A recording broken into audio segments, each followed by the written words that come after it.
Hi guys, welcome to our channel. তো আজকে আবার একটা নতুন ব্লগ নিয়ে চলে এলাম। হঠাৎ করে আমরা প্ল্যান করলাম কি আমরা তারাপীঠ যাব।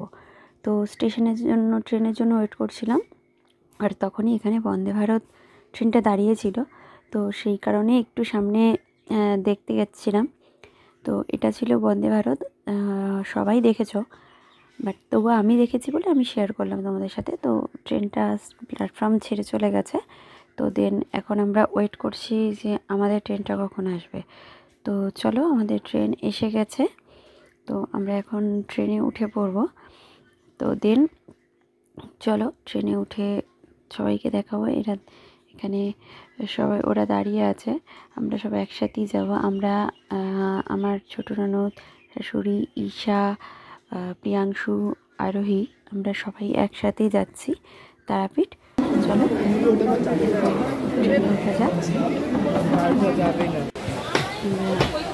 ট্রেনে উঠে গেছি, দেখতেই পাচ্ছি আমরা ট্রেনে আর বসে পড়েছি। আমাদের সাথে 3টে সিট ছিল, আর 3টে সিট ছিল। আমরা সবাই মিলে প্রচণ্ড আনন্দ করতে করতে যাবো। শান্তিনিকেতন আসার সাথে সাথে একটা বাউল গাইতে খুব সুন্দর গাইছে।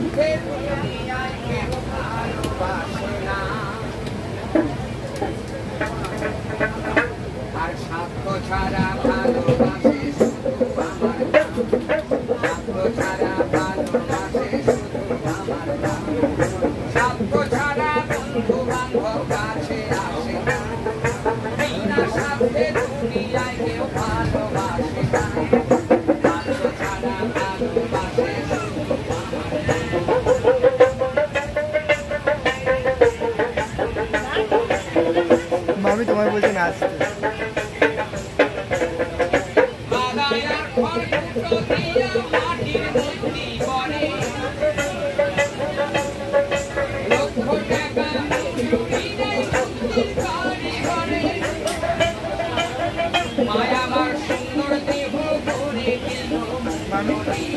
তুমি উল্টো লাগাও, উল্টো লাগাও কাকানে।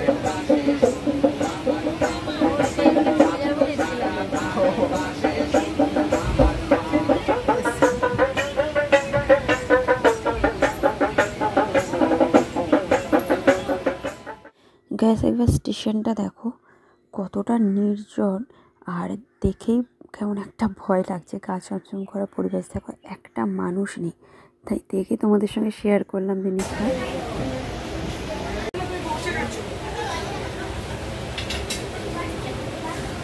ঠিকঠাক আছে তো? এই পিছনে পুত্রীটা হাত নাড়াচ্ছে।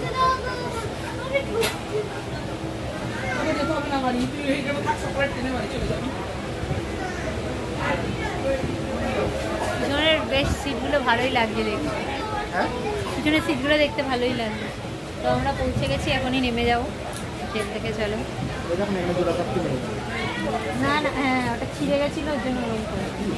আমরা পৌঁছে গেছি তারাপীঠ স্টেশন। অনেকটাই রাত্রি হয়ে গেছে, সেই কারণে কিছুই দেখা যাচ্ছে না। তো চলো তোমাদেরকে হোটেলে গিয়ে দেখাচ্ছি। তো গায়ে এখন বাজে ভোর কটা? 5:30 বাজে। তো আমরা এখন ভোর, তো এখন বাজে ভোর 5:30। তো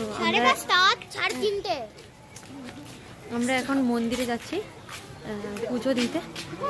অনেকটাই মানে ভোর রয়েছে, কিন্তু এখানে বোঝা যাচ্ছে না। এখানে অনেকটাই লোকজন রয়েছে। হ্যাঁ, ঘুম হালকা পাচ্ছে, আবার খুব ভাবছে। তো আমরা ভোর ভোর পুজো দিতে চাইছি, কারণ আজকে শনিবার, তো আজকে অনেকটাই ভিড় হয়। তো সেই কারণে এখন পুজো যদি এটা না দাঁড়াই, তো দেন পুজোটা যে দিতে পারবো কিনা ঠিকঠাক সেটাও বুঝতে পারছি না। অনেকটাই আওয়াজ এখানে, আমাকে হয়তো ভয়েস ওভার পরে দিতে হবে, তবুও আমি বলে যাচ্ছি। চলো মন্দিরে তো মোবাইল যদি দেখাতে পারি দেন দেখাবো, নইলে তো পসিবল না। চলো গিয়ে দেখা হচ্ছে। তো আমরা এখন লাইনে দাঁড়িয়ে আছি, অনেক ভিড়। মানে আমরা পুরো পুকুর ক্রস করে এখানে আরও ভিড়। তারপরে ওই দিকটা দেখবো, এদিক দিয়ে গিয়ে আবার ওইদিকে যেতে প্রচুর দাঁড়িয়ে আছি লাইনে দাঁড়িয়ে যতটা মানে শেয়ার করতে পারছি তোমাদের সাথে শেয়ার করছি। বাট প্রচুর লাইন, প্রচুর, দেখলেই বুঝতে পারবে, তারাও দেখাচ্ছে।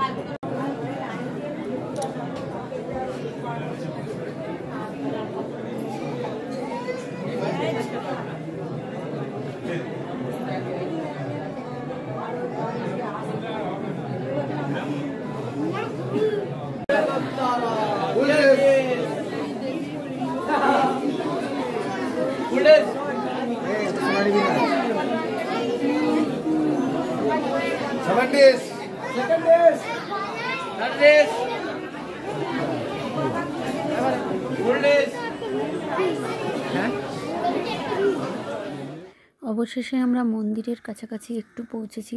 এখান থেকেও আরও অনেকটা যেতে হবে। এখানে পুরো এই লাইনটা ক্রস করে আবার নিচে দিয়ে আবার একটা পাক ঘুরে তারপরে মায়ের দর্শন পাওয়া যাবে। বলে না, মায়ের দর্শন পাওয়া এতটা সহজ ব্যাপার নয়। তো সেই কারণেই আমরা কষ্ট করেই একটু লাইনটা ইচ্ছা করেই দিয়েছি যে যখন মাকে দর্শন করব একটু কষ্ট করেই করব, পুণ্য অর্জন তো করতে হবে। ভোর 5টা থেকে দাঁড়িয়ে আছি, দাঁড়িয়ে কি অবস্থা, মানে দেখুন কি অবস্থা হচ্ছে, কিছু করার নেই। খুলেছে এতক্ষণে, সেই ভোর 5টা থেকে দাঁড়িয়ে আছি, এখন 11টা বাজে, এখনো পর্যন্ত কোনো নাম নেই। দেখুন কি অবস্থা, খুব ঝামেলা হচ্ছিল ওইখানে, অনেকে ঝামেলা করছিল, অনেকক্ষণ লাইন দিতে হচ্ছে বলে। অবশেষে মায়ের মন্দিরের কাছে একদম পৌঁছে গেছি। এবার মায়ের দর্শন করে নিয়েছি। দেখো, তোমাদের সঙ্গেও শেয়ার করলাম। মায়ের ফটোটা আমার একজন চেনাশোনা পান্ডা ছিল, সেই তুলে দিয়েছে। তো দেখো কি অসাধারণ লাগছে মায়ের মুখটা। তো তারপরে পুজো দিয়ে আমরা বেরিয়ে পড়লাম। বেরিয়ে পড়ে একটু ফটো সেশন করে নিলাম। তো চলো, এখন কিছু ছবি তোমাদের সঙ্গে শেয়ার করতে পেরেছি, আর যতটা ব্লগ শেয়ার করতে পেরেছি করলাম। তো আমরা এখন রাতের বেলা চলে এসেছি তারাপীঠের মহাশ্মশান। চলো তোমাদের ঘুরে দেখাই মহাশ্মশানটা। কোনো মাথায় নেই না।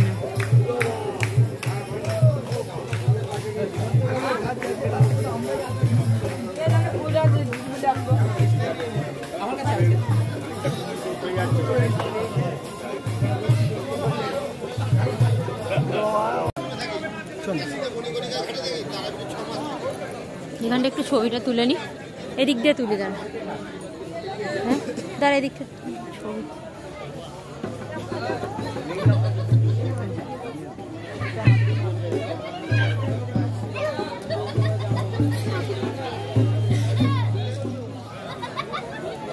মনে মনে যাও, আসলে আসলে মাথা থেকে আপনি বলো।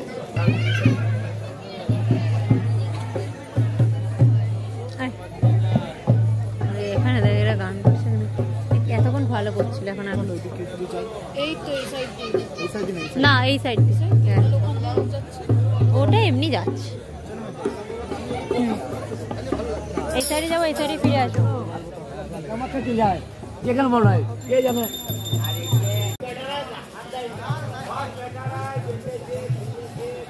এটাই সকালবেলা দেখছিস, বুঝলি?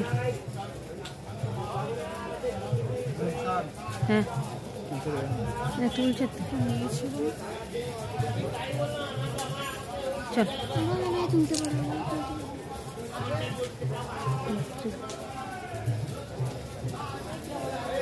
চল।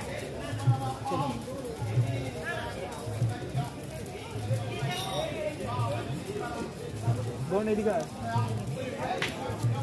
আছে, কি হলো? সেখানে হচ্ছে